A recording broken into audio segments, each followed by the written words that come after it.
Ok. No, pa lahko kar začnemo. In sicer, kaj nas danes čaka? Torej, nekako smo si predavanje razdelili na 4 teme. Torej, najprej bi vam predstavila, kaj sploh je post-covidno obdobje, kakšne so lastnosti tega obdobja oziroma kakšne bodo lastnosti tega obdobja. Potem bi vam povedala nekaj o željah mladih, torej kaj si mladi želijo imeti v svoji, torej pri zaposlitvi in kako se lahko delodajalci temu prilagodijo. Potem se bomo pogovarjali tudi o kompetencah, torej katere kompetence potrebujejo mladi za doseganje ciljev dela, ki se bo dogajalo v post-covidnem obdobju,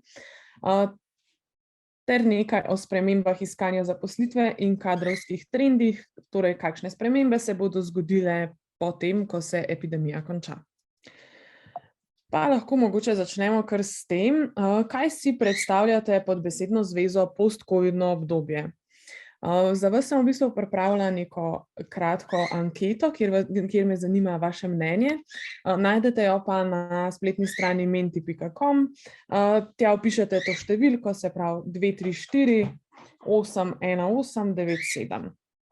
In vpišete, kaj vse si predstavljate pod besedno zvezo post-covidno obdobje. Kaj se vam zdi, da je post-covidno obdobje? Lahko tudi vključite mogoče, kdaj se bo to obdobje pojavilo. Torej vse, kar vam pride na pamet ob besedni zvezi post-covidno obdobje.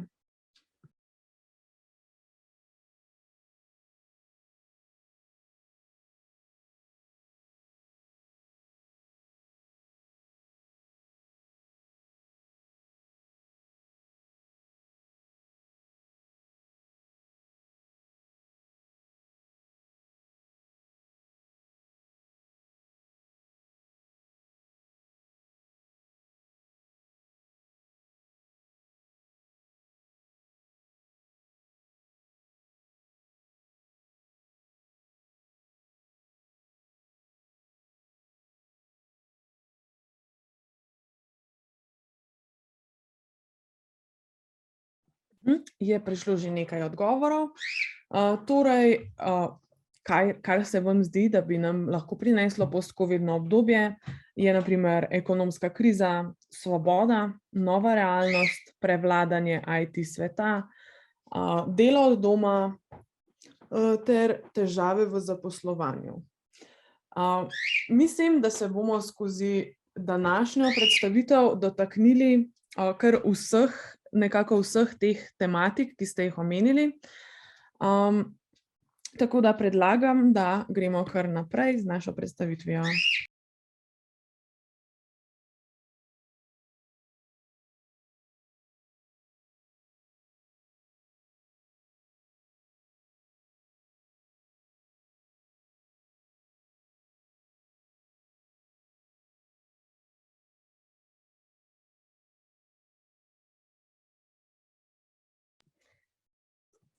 Tudi sama sem raziskovala, kaj pomeni oziroma kaj sploh je post-covidno obdobje, in sem prišla do ugotovitve, da se besedna zveza nanaša na obdobje po covid krizi, skupaj z vsemi transformacijami, ki se bodo takrat zgodile.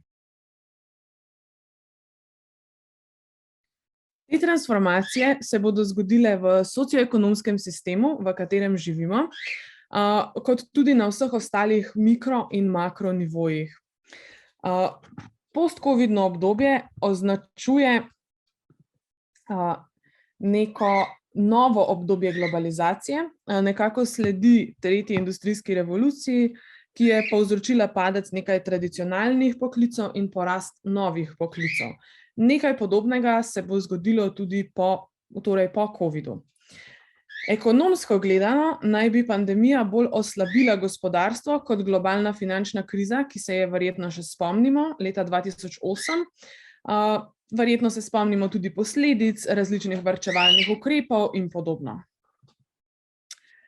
Kdaj ga bomo dosegli, še ni čisto znano. Torej, pandemija se trenutno nadaljuje, naši pogledi na konec pandemije so, sklepam, da zelo pesimistični. Različica omikron je namreč spremenila časovnico konca pandemije in naše dojemanje konca pandemije in s tem tudi post-covidnega obdobja. Kot smo slišali že velikokrat, moram na žalost ponoviti, da je začetek post-covidnega obdobja odvisen od odziva držav na pandemijo.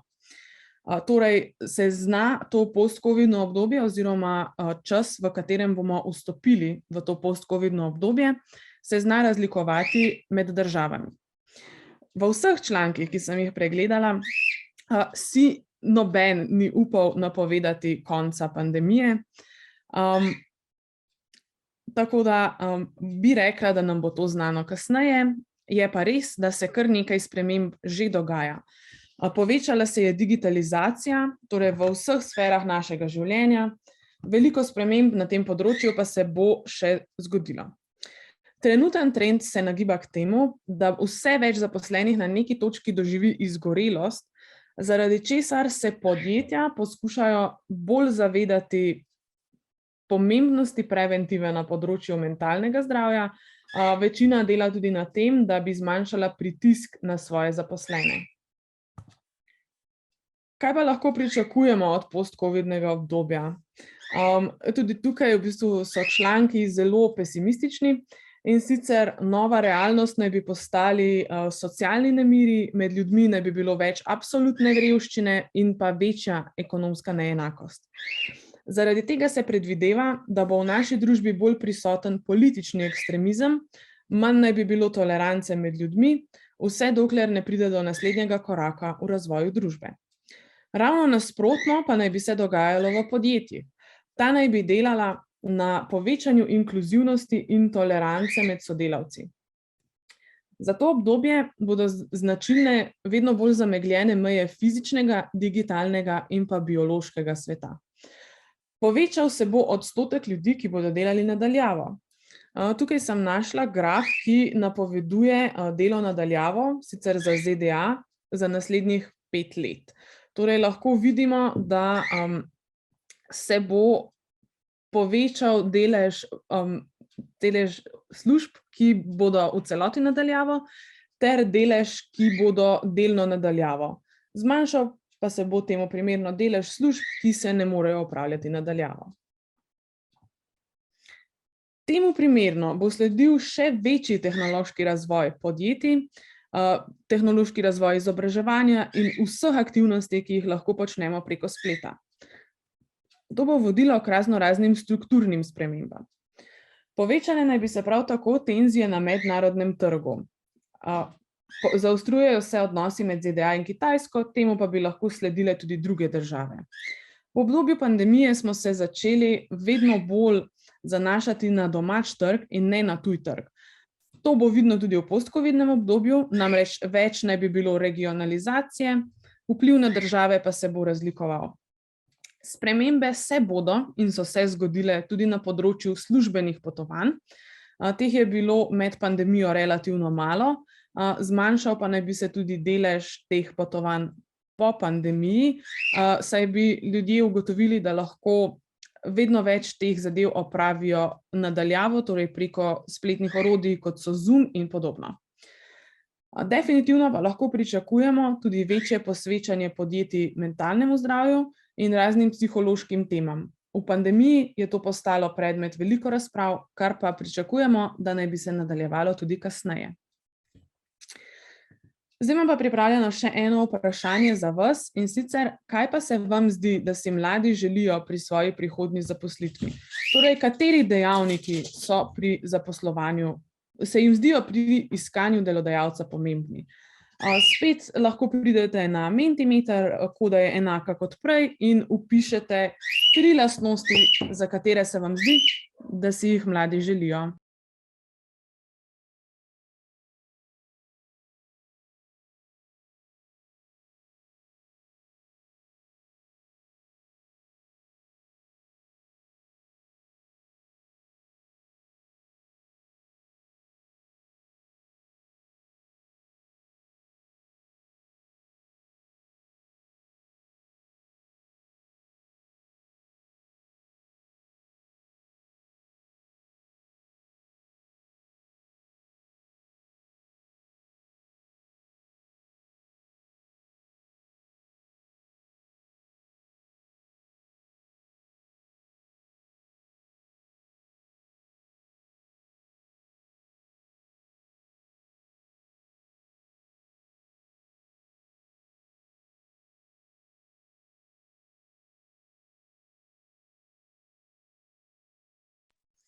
Tako, tudi tukaj v bistvu lahko opazimo kar veliko število stvari, ki ste jih napisali. Fleksibilen delovni čas je definitivno ena izmed teh, dobre pogoje, dinamičnost, fleksibilnost, visoke plače, možnosti napredovanja, delo od doma, svoboda.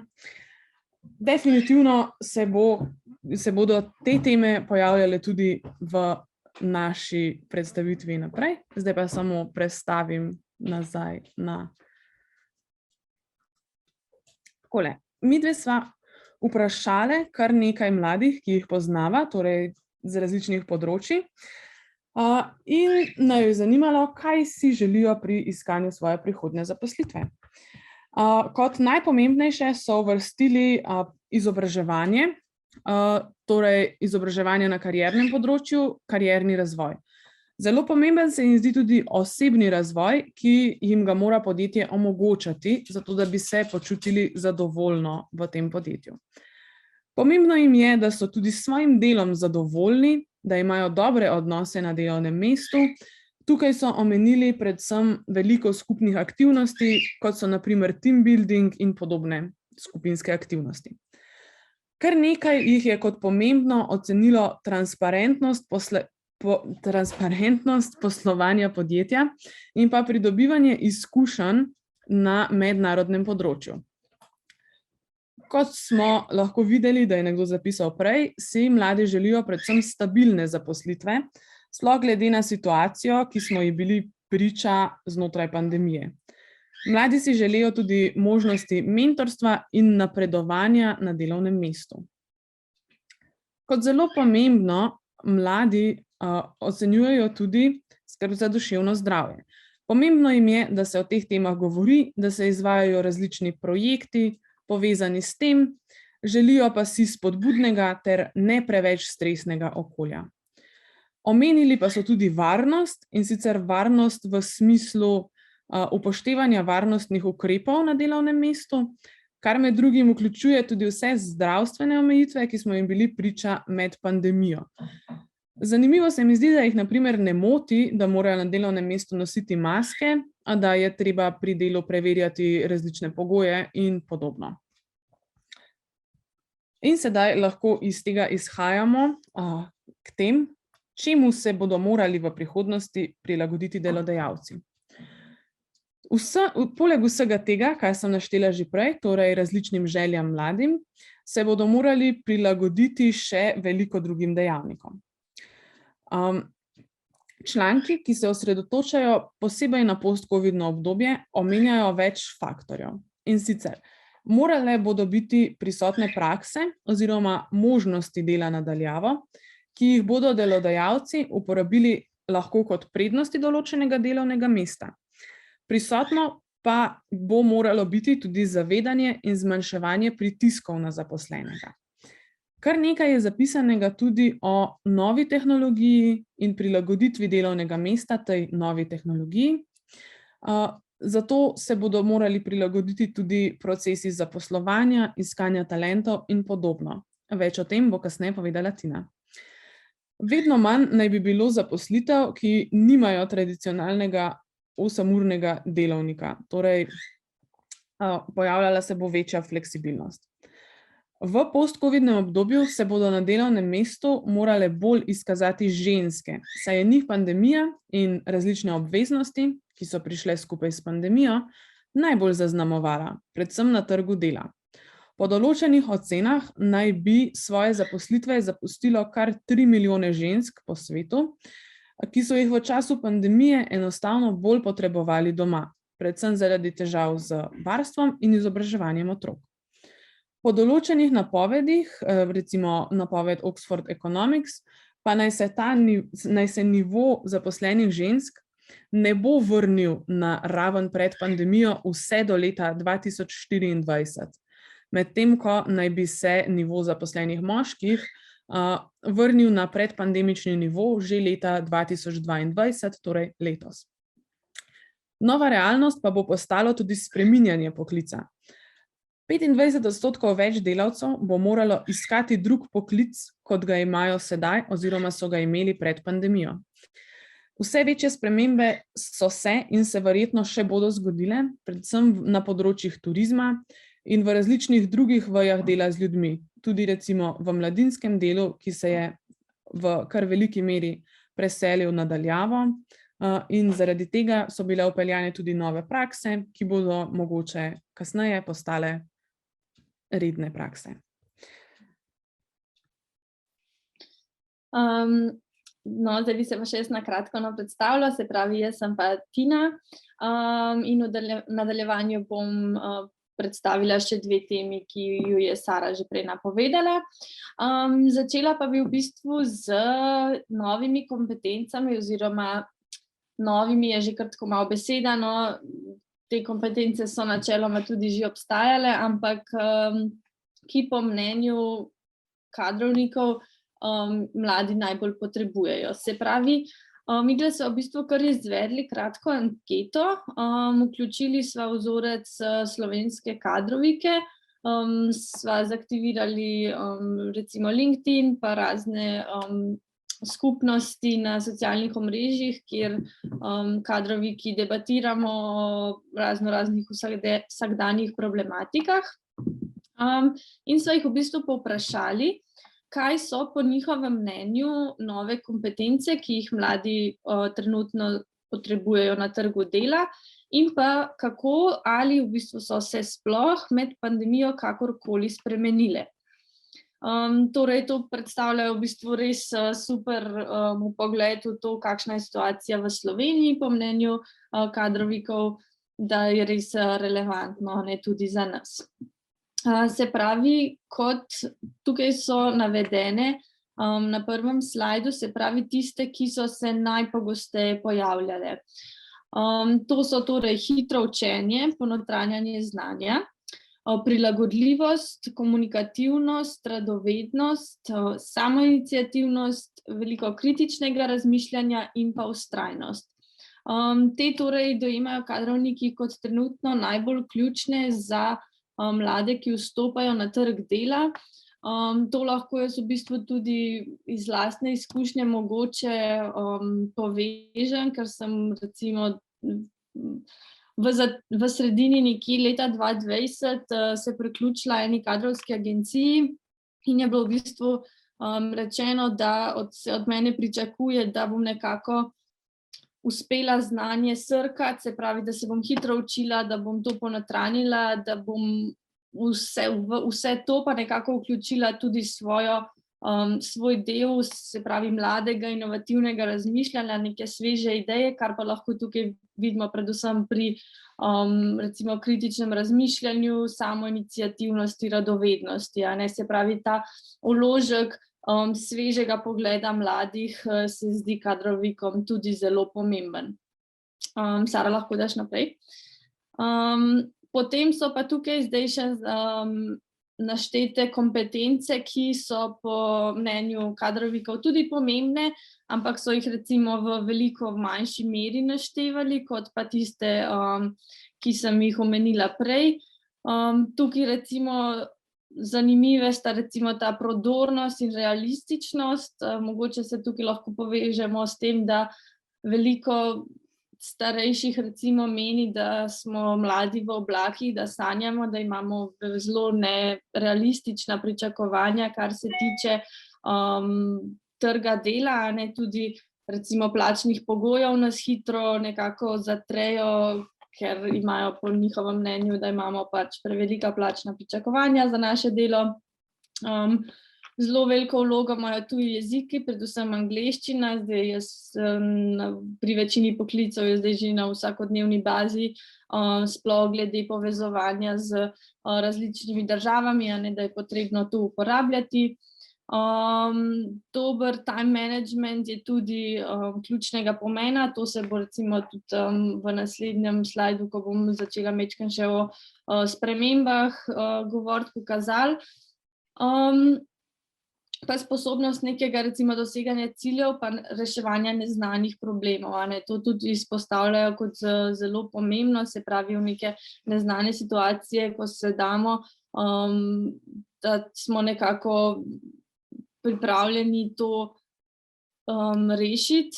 Tukaj mogoče se lahko poveže tudi s problematiko pomanjkanja praktičnega usposabljanja naših univerzitetnih programov, ker v bistvu se z nekimi konkretnimi problemi, ki se pojavljajo na delovnem mestu, velikokrat tekom študija sploh ne srečamo. Pa tudi strast za delo se mi zdi pomembna, veliko jih je tudi mnenja, da nekako se mladi nismo tako zavzeti oziroma strastni do našega dela, tudi recimo pripadni, da nismo prav zelo podjetjem, ker hitro menjamo lahko zaposlitve, tako da tukaj se jim vsem zdi to zelo pomembno. Ok, Sara, lahko daš naprej. Tukaj pa zdaj pridemo do tega, ali in v bistvu kako so se te kompetence med pandemijo oziroma v post-covidnem obdobju, ki sledi, spremenile. Predvsem omenjajo, se pravi, večja potreba po kompetencah vezanih na uporabo digitalnih orodij. Sploh, ker so se vse pisarne skoraj da ne preselile domov, potrebno je komunicirati dnevno preko računalnikov in vse nekako prenesti to v stiku z digitalizacijo, je to ena izmed najpomembnejših orodij. Se pravi, mladim mogoče to niti ne predstavlja tak izziv, kot mogoče kakšni imajo starejši generaciji, za kar imamo v bistvu kar srečo. Potem izpostavljajo tudi pomembnost oziroma spremembo komunikacijskih kompetenc. Predvsem tukaj izpostavljajo to komuniciranje pri delu na daljavo oziroma hibridnem delu. Veliko večji poudarek kot prej je na pisani besedi, se pravi, vsakodnevno komuniciramo na e-mailu, mogoče Slacku, kakšnih takih platformah, medtem ko se je včasih komuniciralo več, v živo. In v bistvu tudi večji fokus je na ostalih čutilih med online komunikacijo, se pravi, kompenziranjem za pomanjkanje neverbalne komunikacije. Tukaj je zelo pomembno, da skušamo nekako ohranjati ta pristen stik in da v bistvu tudi komunikacijo, ki je bila včasih bolj spontana, recimo na delovnem mestu, si videl sodelavca, pa si mu nekaj povedal, lahko zdaj to pozabljamo, ker je treba vse napisati in je mogoče ni tako ažurirano vse oziroma ni tako redna komunikacija in zato je pomembno, da ohranjamo to poudarek komunikacije. Pričakujejo tudi veliko večjo fleksibilnost in pa samostojnost. Tukaj predvsem spet izpostavljajo to delo od doma, da se znamo prilagoditi novim situacijam, da to recimo osebe ne prizadene, recimo, če lahko tako to naslovim, da se v bistvu so sposobne prilagajati tem spremembam, hitrim spremembam okolja, v katerem delujejo in tako dalje. Zelo pomembna se jim zdi tudi samoiniciativnost, tukaj je spet navezano na delo od doma. Se pravi, nekako smo vajeni oziroma so bili vajeni sedeti v isti pisarni z nadrejenimi, so bili vedno pod budnim očesom šefa ali pa šefice in zdaj treba, ne vem, ko si pa doma v svojem okolju, si pa prepuščen samemu sebi, nimaš tega konstantnega nadzora, noben ne vidi, a ti gledaš serije ali res delaš, kar je treba delati, in v bistvu tukaj ta kompetenca samoiniciativnosti, da ti res narediš delo zaradi tega, ker ga želiš oziroma veš, da se to pričakuje, ne samo zato, ker te nekdo gleda, je tukaj zelo pomembno. Potem pa tudi omenjajo, se pravi, več prilagajanja, tolerantnosti in pa zavzetosti. Se pravi, tukaj pa sem že v bistvu omenila prej glede samega dela od doma, je tukaj morda najpomembnejši ta vidik sprememb kompetenc. Zdaj, še ena izmed pomembnih kompetenc, kar se tiče dela od doma, je pa tudi ločevanje dela in doma, ne. Se pravi, sploh, če recimo nam okoliščine ne dovoljujejo, kar je drugače ena izmed dobrih praks, da si nekako ločimo nek delovni kotiček od ostalih prostorov doma, kjer se potem družimo in imamo svoj prosti čas. Veliko osebam to dom ne dopušča, ne? Zato je težko ločevati delo in dom, ker imaš ti vedno recimo računalnik zraven postelje, lahko zvečer, če veš, da boš imel jutri veliko dela, še majčkeno narediš v postelji in tako dalje, kar lahko zelo negativno vpliva predvsem na mentalno zdravje, zelo hitro poveča tudi izgorelost, oziroma prej pride do nje, a ne, ker se v bistvu nikoli nekako čisto ne odklopiš, a ne, vedno vidiš tisti računalnik, vidiš, kaj te še čaka, veš, a ne, sama ta povezava je zelo močneje prisotna, kot če si ti pustil vse v službi in si zamenjal okolje in tam si bil neka druga oseba, a ne. Zdaj podjetja se lahko na to tudi različno prilagodijo, nekatera so recimo uvedla, da po 17. uri ni dovoljeno pošiljati elektronskih sporočil, sami si pa lahko, tako kot sem že prej majčkeno na kratko omenila, to organiziramo tako, da recimo po končanem delu pospravimo vse pripomočke v nek ruzak, predal, da ne tega gledamo še cel dan, ali pa da si v bistvu, kar je pa tudi zelo priporočljivo, uredimo nek delovni kotiček, v katerega potem ne vstopamo več. Zdaj bi pa še omenila, v bistvu sodeč po Adekovi globalni raziskavi, katere so v bistvu trenutno po mnenju zaposlovalcev oziroma delodajalcev tiste najbolj iskane kompetence pri mladih, oziroma niti ne pri mladih, pri nasplošno pri kadru.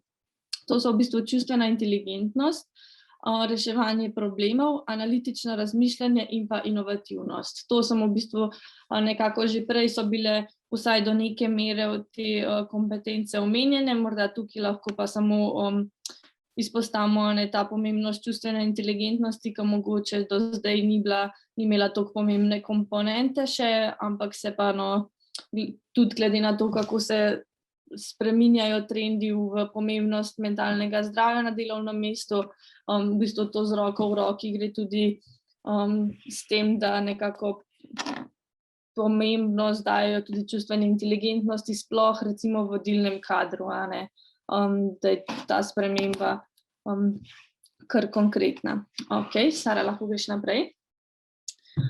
Zdaj bi pa majčkeno povedala o spremembah iskanja zaposlitve. Tukaj sem do neke mere naredila tudi raziskavo, veliko pa v bistvu izhajam iz lastnih izkušenj, ker delujem v kadrovski agenciji in se v bistvu dnevno srečujem z iskalci zaposlitve oziroma z rekrutingom kot takim. Tukaj bi v bistvu izpostavila, kako res pomembno orodje je postalo LinkedIn. To so nam velikokrat že omenjala, ne, tudi tekom faksa, ampak zdaj v bistvu opazim, kakšno težo v bistvu res damo iskanju profilov na tej platformi. To se zdaj spet povezuje v nadaljevanju, bom povedala nekaj o kadrovskih trendih, o rekordno nizki brezposelnosti, a ne. Mi v bistvu praktično prijavna delovna mesta sploh nimamo več. Večina ljudi ima zaposlitev, zato je treba res recimo kvalitetne oziroma dobre kandidate, ki jih podjetja pričakujejo, najti nekako drugače, a ne. Tukaj je pa LinkedIn zelo dobrodošlo orodje.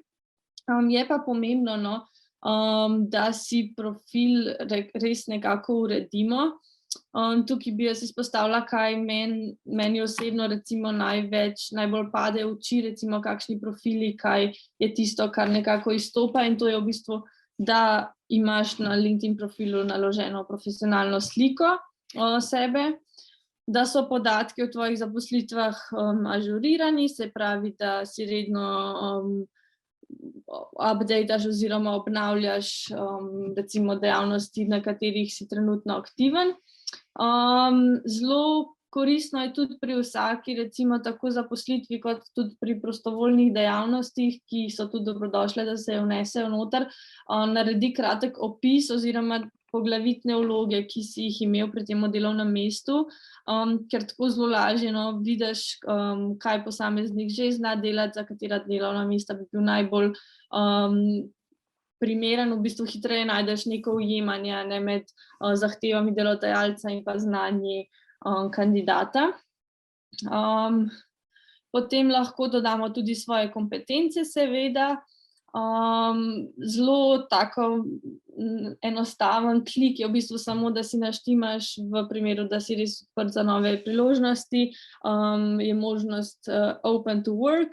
To v bistvu drugi ljudje ne vidijo, vidijo to samo osebe z temi rekruterskimi licencami, lahko si tudi dodaš prav, katera delovna mesta te zanimajo, ali te zanima delo remote, hibridno, v katerih državah, mestih, recimo to si res lahko lepo uradiš in si povečaš možnosti, da te nekdo tudi prepozna kot potencialnega kandidata.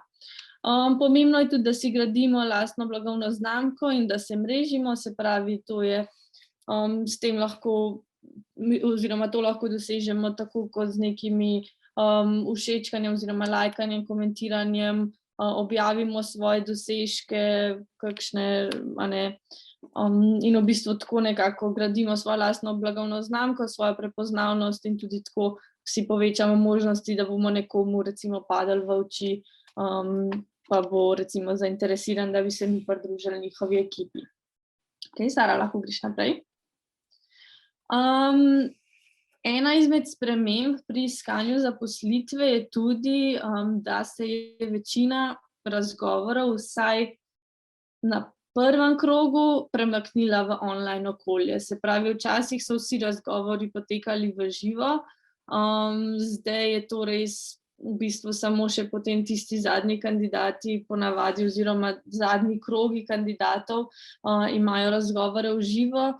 Na začetku pa je velik del razgovorov online, kar v bistvu velikokrat osebe dojemajo kot nek minus, ker v bistvu ne moreš te svoje nekako oziroma težje to neko osebno energijo preneseš, ki jo drugače v živo lahko začutiš.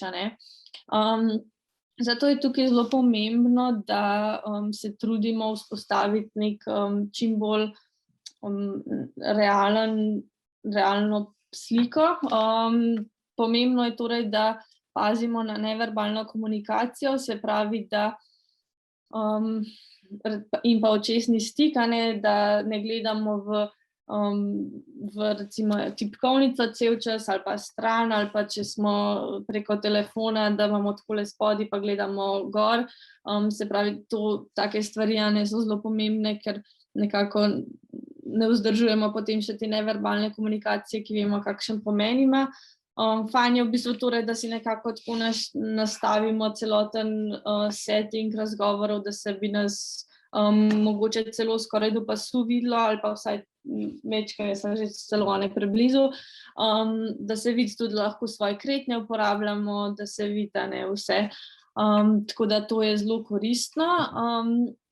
Ni pa nam veliko ljudi se ustraši teh online razgovorov, ampak se da še vseeno zelo fajn vtis narediti na delodajalca tudi preko razgovorov. Prej je Sara se nekoliko že navezala na prihodnost remote zaposlitev. V bistvu pandemija je pripomogla k normaliziranju dela od doma in to je v bistvu predvsem kandidatom oziroma zaposlenim omogočilo tudi, da gredo nekako s trebuhom za kruhom iz obdobja lastnega kavča. Včasih si se moral v primeru, da si želel zaposlitev v tujini, preseliti, zdaj je to ratalo veliko enostavnejše, lahko ostaneš doma, zaposlen pa si v tujini, v tujem podjetju in delaš od doma oziroma remote. V bistvu raziskava Global Talent Survey, v Sloveniji sta jo izvedla portal Moje delo in pa Boston Consulting Group, je v bistvu pokazala, da je pred pandemijo 5% ljudi delalo nadaljavo, v lanskem letu pa že 24% ljudi, kar je v bistvu res vidimo, kakšen skok je tukaj prisoten. Kar 66% ljudi pa je v bistvu pripravljenih delati na tak način, predvsem recimo tako, kot sem omenila, za tuja podjetja, predvsem za podjetja v Avstriji, Nemčiji, Veliki Britaniji, ZDA in pa Avstraliji, ker jim omogoča v bistvu to res neprimerljivo večji dohodek, večja plača, bolj konkurenčna, hkrati pa lahko nadaljujejo življenje normalno v domačem okolju. Tako da je beg možganov v bistvu zdaj res še bolj problematičen nekako postal, se pa nekako spremenila termin tega iz beg možganov v digitalne nomade. To se bo mogoče še nekako potenciralo, ko se bo še v Sloveniji, recimo tako kot v tujini, ko so te coworking spaces, kjer ljudje v bistvu iz različnih podjetij delajo v nekem skupnem prostoru, zato ker vseeno neko dolgotrajno delo od doma lahko postane tudi precej tako osamljeno, če lahko začnemo pogrešati neke socialne stike, ki jih drugače imamo v podjetjih. Tako da si predstavljam, da ko se bodo v Sloveniji ta coworking spaces vzpostavili še bolj, da bo ta problematika v bistvu bega možganov v obliki remote zaposlitev postala še večja. Tako da delodajalci se morajo temu dejstvu prilagoditi, da se v bistvu balonček njihove konkurence razširil onkraj državnih meja in bojo mogli res stopiti v stik se nekako zbuditi in stopiti v stik z zahtevami, ki jih imajo nove generacije, predvsem generacija Y. Sara je nekaj o tem že povedala, ampak to so pa recimo možnost fleksibilnega urnika, izobraževanja, kariernega razvoja, dela od doma, konkurenčno plačilo in pa tudi zelo pomembno bo začeti delati na vrednotah podjetja, torej da se bodo usmerila bolj v ekologijo in v njihov vtis, ki ga imajo na naš planet. Sara, lahko daš naprej? Zdaj sem pa v bistvu želela povedati še nekaj besed o kadrovskih trendih, ki se dogajajo trenutno na našem ozemlju. V bistvu že nekaj mesecev zdaj v Sloveniji beležimo v bistvu rekordno nizko brezposelnost, kar je v bistvu mogoče za nekatere zelo nepričakovano, glede na števila odpuščanj, ki so bila med korono, se je v bistvu zdajle stvar totalno obrnila in se res zaposluje 300 na uro. V bistvu je brezposelnost nekje med 3,9 do 5%, kar je res izredno nizko. In v bistvu je v Sloveniji trenutno zaposlenih skoraj 1 milijon Slovencev. V bistvu tudi ni nekako pravega kadra, res ga je izziv dobiti, kot sem že omenila, prijavna delovna mesta ni. Večina kandidatov v bistvu torej že ima zaposlitev, zato je treba nekako drugače jih prepričati z boljšo ponudbo. Naloga delodajalcev je tudi, da jih prepričajo z boljšimi pogoji za delo, je pa tukaj treba opaziti, da se nekako opaža, da vseeno samo višja plača ni zgolj tisto, kar bo recimo premamilo nekoga, da bo zamenjal delodajalca, ampak so nekako na prvo mesto stopili ti dobri odnosi in pa pogoji dela, recimo drugačni, to recimo fleksibilen urnik, možnost dela od doma, kot sem omenjala že prej. Sploh pa je to prisotno pri višje izobraženem kadru. Se pa nekako, recimo pa tudi odprta komunikacija, pa možnost lažjega usklajevanja poslovnega pa zasebnega življenja je tudi zelo neka taka pogosta praksa postala, da si mladi to res želijo. Pogosta praksa je pa tudi postala to, da zaposleni vseeno skušajo izpogajati boljšo plačo, v bistvu to je res zdaj najbolj optimalen trenutek, ki si ga lahko predstavljamo za to. Na koncu pa službe ne zamenjajo. V bistvu veliko kandidatov vstopi v selekcijski postopek s kakšnim drugim podjetjem. V bistvu je nekako že skoraj izbran, dobi na mizo ponudbo z plačilno zelo boljšimi pogoji. In v bistvu to nese do delodajalca in ga postavi pred dejstvo, da lahko mu zviša plača, drugače bo pa šel, ampak večina si želi v bistvu ostati v podjetjih, kjer so, ker nekako vseeno bolj prioritizirajo tiste pogoje, ki sem jih že prej omenila. Zdaj tukaj sem naštela še poklice, ki jih sodeč po raziskavi Moje delo, mislim, ki so najbolj iskani na profilu Moje delo. Tukaj na levi strani so bolj morda nekako nižji kadri, pa potem še višje izobraženi kadri na desni strani. To so v bistvu ti poklici vztrajajo zdaj že nekako nekaj let kot najbolj iskani, se pravi proizvodni delavci, prodajalci, skladiščniki, delavci na strojih, mesarji in pa kuharji. Potem pa diplomirani inženirji elektrotehnike in pa strojništva so zelo iskani, potem seveda informatiki in pa raznorazni IT kadri, v bistvu te so res enormno zaželeni, veliko povpraševanje je pa tudi po komercialistih. Sara, lahko daš naprej.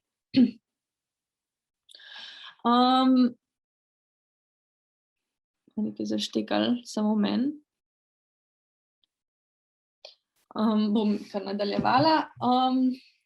V bistvu še nekako, kaj so pa najbolj v bistvu poklici prihodnosti, kakšne so napovedi. Zdaj govori se, oziroma predvideno je, da večina poklicev, ki bodo nekje do leta 2030 obstajali, oziroma zelo iskani, trenutno sploh še ne obstajajo. Veliko poklicev, ki pa jih zdaj imamo, pa bodo v prihodnjih nekaj letih, morda desetletjih izumrli. Zdaj najbolj iskani bodo verjetno poklici povezani vse naprednejšo tehnologijo, se pravi digitalizacija bo imela ključen pomen, robotizacija in pa umetna inteligenca, se pravi kot že vidimo trende povpraševanja po tem IT kadru, v to smer se bo zelo razvijalo, ampak s temi poklici se bodo pa odpirali tudi novi poklici za morda ne tako računalniško usmerjene kadre.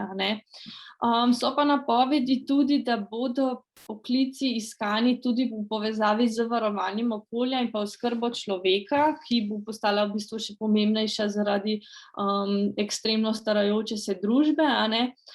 To varovanje okolja pa tudi vidimo, da se veliko pomena zdaj daje na globalno segrevanje oziroma na to, kaj bomo naredili v prihodnosti, zato se napoveduje, da bodo profili, ki v bistvu bodo nekako delovali na tem področju, še bolj iskani.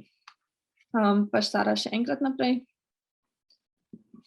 Pa še nekaj besed o pomembnosti life-work balansa. Mladim v bistvu to trenutno predstavlja eno ključnih aspektov in v bistvu si veliko jih tudi prizadeva k zmanjšanju delovnika oziroma krajšanju delovnega tedna. Ena od alternativ, se pravi ali 6-urni delovnik ali 4-urni teden oziroma 4-dnevni teden, ne delovni. Tukaj jaz osebno sklepam, da bo še nekaj časa trajalo, da se bo to kot redna praksa vzpostavilo. Se pa veliko premika v tej smeri in tudi mislim, da je prav oziroma to podpiram. Recimo nekaj podjetij v tujini oziroma kar nekaj držav to že zelo prakticira. Pri nas je pa eno izmed teh podjetij, ki je uvedlo prakso 6-urnega delovnika, podjetje Plastika Skaza. Ravno nekaj tednov nazaj sem poslušala njihovo predavanje na to temo in v bistvu so bili učinki zvišanja splošnega oziroma tukaj učinki na same zaposlene, so bili zvišanje splošnega blagostanja, boljše duševno zdravje in fizično zdravje, boljši spanec, manj utrujenosti, upad stresa in depresije in pa manjša verjetnost za izgorelost. To so načeloma učinki, ki so po raziskavah sodeč najpogostejši na splošno pri uvedbi 6-urnega delavnika. So pa tudi učinki pozitivni za podjetja, v bistvu večja produktivnost zaposlenih. Treba je tukaj pa v bistvu omeniti pomembnost tega, da se je pa tega treba lotiti zelo sistematično in uvesti neke določene druge spremembe. Ena spremembe, ki so jih recimo uvedli v podjetju Plastika Skaza, so bili, da se udeležujejo le najnujnih sestankov, da so sestanki določeni v nekih časovnih okvirih, da se lahko predvideva, kdaj bodo, da si vsak zaposleni oblikuje tudi urnik za naslednji dan. Omejili so pa tudi branje e-mailov, v bistvu samo enkrat oziroma dvakrat dnevno si vzamejo čas, da preberejo vse e-maile in v bistvu, da jih ne moti to tekom celotnega delovnika. Tako, to je bila v bistvu ena zanimivost za konec. To je zdaj vse z najine strani. Vabljeni pa, da postavite kakšno vprašanja, z veseljem odgovoriva, ali pa da se morda razvije tudi kakšna debata.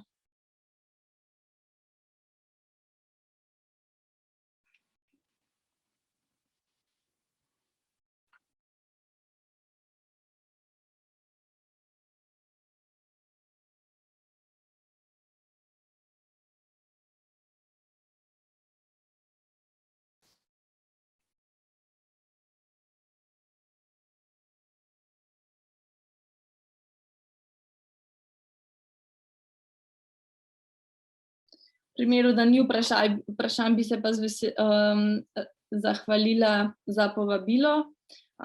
Mreži Kroj, zavodu, evo, pa imamo vprašanja.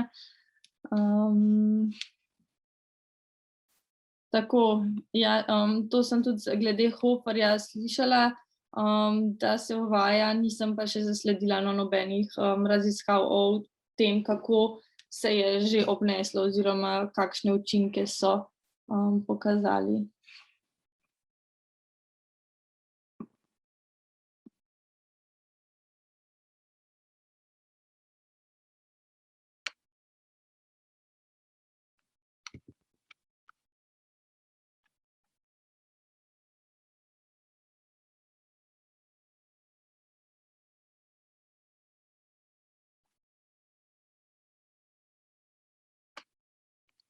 Hvala tudi vsem, ki ste prišli pa se udeležili predavanja. Upam, da vam je bilo zanimivo, da ste izvedeli kaj novega, da je bilo vredno vzeti 1 uro časa in poslušati.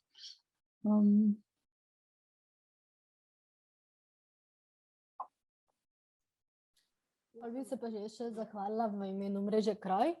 Hvala Tina in Sara, da ste nam tole pripravile, predstavile. Meni se zdi, da smo se veliko naučili, če bo pa koga še kaj zanimalo, bo pa tudi v bistvu ta posnetek na naši spletni strani za namene Mreže Kroj, tako da seveda vabljeni tudi potem še k dodatnemu ogledu. Tako da, najlepša hvala. Je še eno vprašanje prišlo?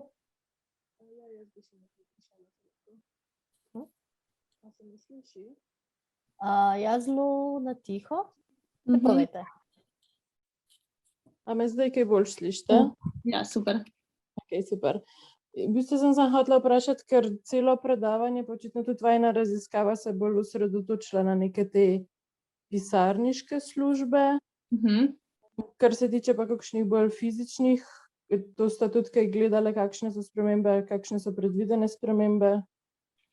Mislim, kakor sem jaz gledala, načeloma na teh delovnih mestih tudi zdaj, v času pandemije ni prišlo do nekih ful hudih sprememb, v smislu, da bi pomembno spremenile potek dela, razen neke varnostne za preventivo zdravstveno, te spremembe so prišle in se pričakuje, da se bodo ta delovna mesta po covidu vrnila v svojo prvotno obliko.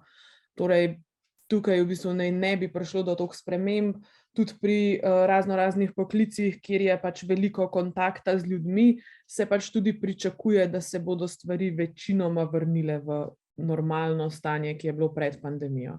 Recimo pač prodajalke v trgovini bodo pač opravljale enako delo, edine spremembe možne so pač ta skrajšani delovni čas oziroma pač 6-urni delavnik, ampak tukaj je pač itak ključno, da je pač plača enaka kot za 8-urni. Tako da to so mogoče te spremembe, ki čakajo ljudi zaposlene v teh poklicih. O čem več pa nisem zasledila, da bi kaj pisali. Ja, zelo se raziskave omejujejo oziroma poudarjajo bolj te res pisarniške profile, neke white collar, in zelo malo se jih osredotoča na spremembe takih drugačnih bolj recimo poklicev, kjer samo delo od doma ni mogoče, a ne. Ampak ja, kot je Sara omenila, pri teh poklicih večinoma ostajajo stvari enake, morda recimo samo spremembe, kar se tiče organiziranosti dela, da so skušajo to organizirati, da je nekako bolj manj recimo tvegano za kakšne okužbe ali pa kaj takega, da recimo bolj urnike dodelajo pare, recimo kdo s kom dela, kaj takega, da oblikujejo neke take mehurčke, drugega pa tudi jaz nisem zasledila. Tudi ne, recimo, kaj v zvezi z avtomatizacijo, ker to je itak nekaj, o čemer se že dolgo govori, pa niste zasledili, da recimo, da bi pandemija kakorkoli vplivala na te procese? Mislim, tukaj se lahko navežem to, kar sem prej omenila, da se nekaj poklicev, ki trenutno obstajajo, da ne bo več, a ne. V tej povezavi recimo mogoče robotizacije, avtomatizacije, ja, kar se tiče recimo proizvodenj, bodo neke profile zamenjali verjetno neke naprave, robote, zato bo velik v bistvu nekako višek oseb, ki so te poklice opravljale. Tukaj bo tudi na v bistvu samih državah oziroma skupnosti, da bo nekako organizirala neka usposabljanja, da bo lahko te osebe, ki so te poklice opravljala, uspele usvojiti kakšne nove kompetence in se v bistvu naučiti novih poklicev, neko prestrukturiranje ne bo potrebno na nivoju držav, ker drugače tukaj sledi itak katastrofa, ne, kar se tiče z vidika porasta brezposelnosti. Ampak ja, tudi to je še nekaj ni napovedano, čeprav recimo relativno bližnja prihodnost se pa to zna zgoditi. Ja, v bistvu vse to sem jaz tudi prej omenjala, pač 25% služb naj bi počasi zamenjali oziroma da jih pač ne bi potrebovali zdaj zaradi pač različnih razlogov. To je pač lahko tudi pač neka robotizacija, mehanizacija dela, ni pa nujno. Je pa res, da pri teh ljudeh bo prišlo do prezaposlovanja, torej bodo opravljali pač neka druga dela. Zdaj, točno kako bo to izgledalo, ni bilo nikjer zapisano, ker verjetno tega pač se še ne ve, ampak bo verjetno zelo podobno, kot je bilo pač tudi prej. Recimo, ko se je pač kar naenkrat so se pojavile neke nove službe, ne vem, vlogerji, influencerji in podobne zadeve, tega pač prej ni bilo in tega pač noben ni mogel predvideti. Je pa verjetno prišlo tudi pač do tega, da so pač nekatere službe izginile in pač so se mogli te ljudje zaposliti nekje drugje. Tako da ja, to je taka ful kompleksna zadeva, ampak so pa to stvari, ki se načeloma ne dogajajo tako pač z danes na jutri, ampak kar relativno počasi, tako da mislim, da imamo še kar nekaj časa, da se temu prilagodimo. Hvala za odgovore.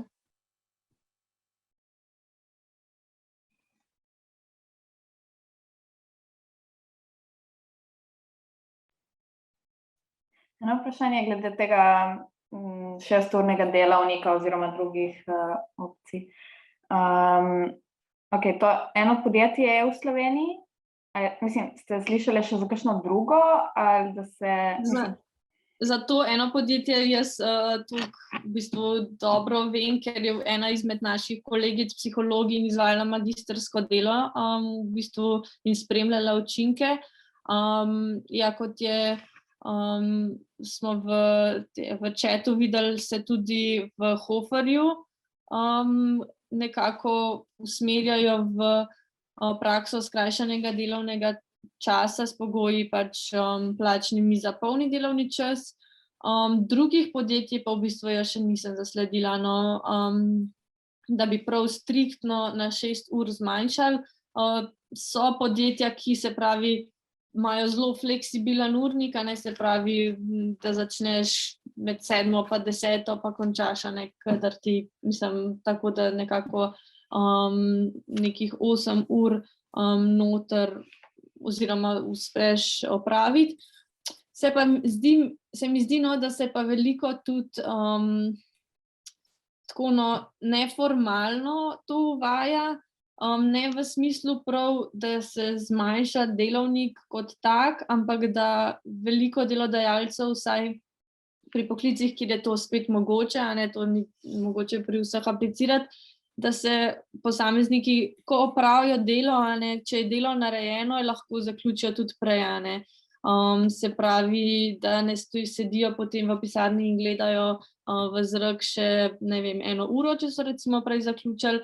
Se mi zdi, da je to neka taka mehka tranzicija proti temu 6-urnemu delovniku. Se pravi, da ko opraviš delo, lahko prej greš. Nisem pa zares zasledila, se pravi, katera podjetja. Mi je pa tako zanimivo bilo majčkeno poslušati, oziroma ker sem tako tudi v drugih državah ta 6-urni delovnik. In je v bistvu, če potegneš črto pa pomisliš, je v bistvu 8 ur dela brez konstantnih nekih pavz pa pogovorov. V bistvu že nekako mi imamo 6-urni delovnik, če mene osebno vprašaš, samo te neke 2 dodatni uri veliko ljudi majčkeno zasenč z raznimi kavicami in pavzami in pogovori in kosili in po mojem mnenju, no, zato ne bi bilo take drastične negativne spremembe na ekonomijo, če bi se to uvedlo. Je pa to res, da recimo, če to uvedeš pa v kakšnih, ne vem, trgovinah, zdravstvu, pa to pomeni, da bo treba zaposliti veliko več kadra, ker se bo pač treba recimo eno dodatno izmeno še pokriti potem. Tam pa si znam predstavljati, no, da bojo to stroški zelo višji in da bo tudi kasneje prišlo do te spremembe. Hkrati, če imaš pač boljše duševno zdravje, boljše fizično zdravje, imaš verjetno pa manj bolniških in tega, kar je tudi strošek, ne? To pa je tudi res, ja. Vedno je treba pogledati pač ful široko, recimo pač tudi, mislim, mogoče se jim pa bolj splača vzeti še eno dodatno izmeno, kot pa pač bi se jim splačali, ne vem, razne druge stvari početi za svoje zaposlene. Ampak v bistvu na koncu koncev je v bistvu tudi zelo pomembno, kako se oni sami predstavijo pač trgu, kot pač je rekla Tina, bo to pač vedno bolj pomembno, ker bo pač veliko priložnosti in manj ljudi, ki bodo te priložnosti iskali. In v bistvu bomo mi imeli potem na nek način možnost sami izbirati in se bomo odločali za delodajalca, ki pač se nam bo zdel bolj, ne vem, pač, če se nam bo zdelo to, da ima 6-urni delovnik absolutno ful boljš, se bomo potem zaradi tega odločali. In mogoče ima pa to dolgoročno tudi pač neke koristi za firmo, ki so lahko tudi čist materialne oziroma pač denarne.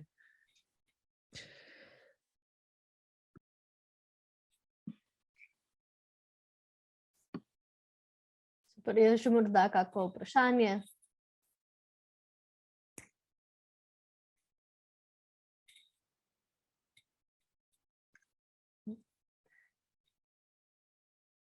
Ok, potem smo pa verjetno izčrpali tole temo. Jaz se res zahvaljujem še enkrat Sari in Tini tudi v imenu mreže Kroj in vas seveda vabim tudi na našo spletno stran in vam v bistvu želim en lep dan še naprej. Hvala. Enako, hvala. Adijo.